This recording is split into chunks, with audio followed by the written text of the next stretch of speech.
baseball. Let's give a warm welcome to Kirk Bateman. Sorry. Good afternoon. I'm going to talk to you today about the history of the game of baseball. Major League Baseball has seen many eras come and go.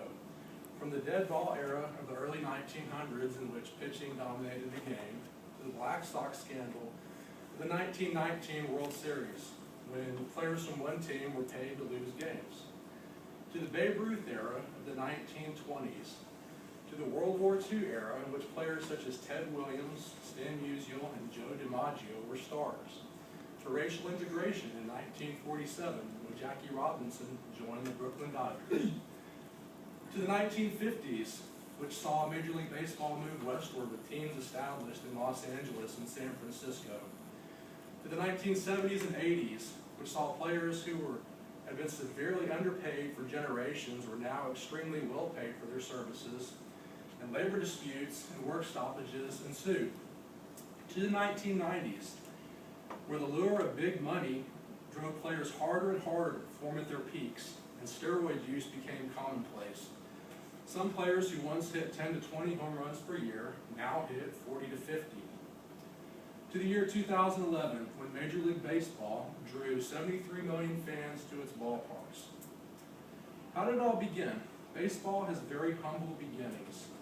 It was invented in Cooperstown, New York in 1839 by Abner Doubleday. Young Abner and his friend Abraham Lincoln used to like to go pick fruit from the fruit trees in the cow pasture behind his Aunt Wanda's home.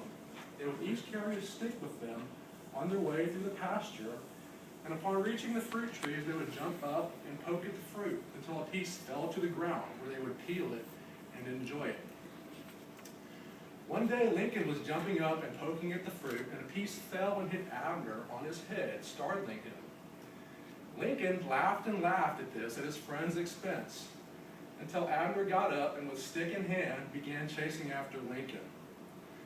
Lincoln had already dropped his stick, so his only defense was to pick up fruit from the ground as he was running and turn around and throw it at Abner.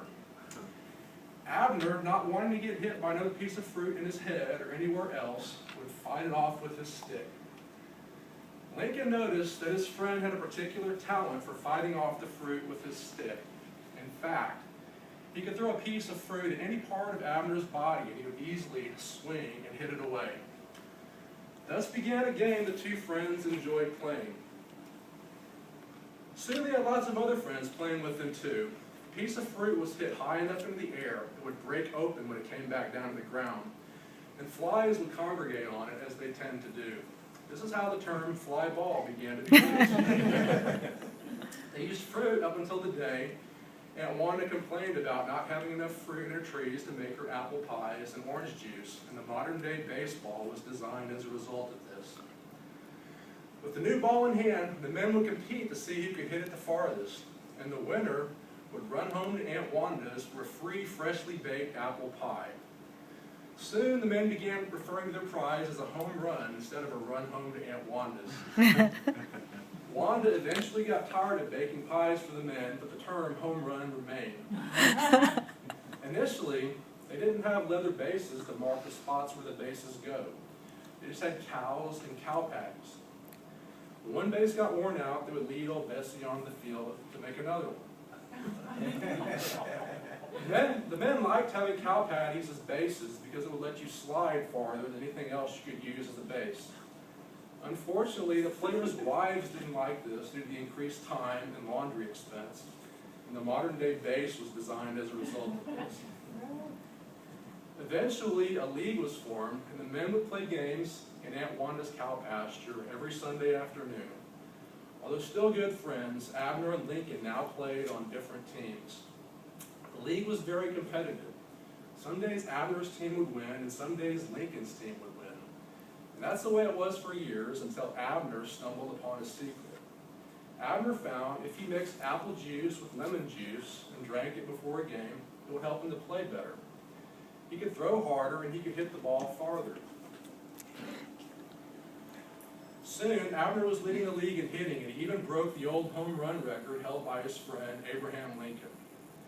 Lincoln couldn't figure out how his friend was suddenly hitting so many more home runs and became suspicious of him. One day before a game, Lincoln spied on Abner and saw him mixing his juice. Upon confronting him with the evidence of the performance-enhancing fruit, Abner confessed the secret of his success. This led to Lincoln complaining that he wasn't having fun anymore because the game is juiced. Lincoln soon left the game of baseball to pursue other interests.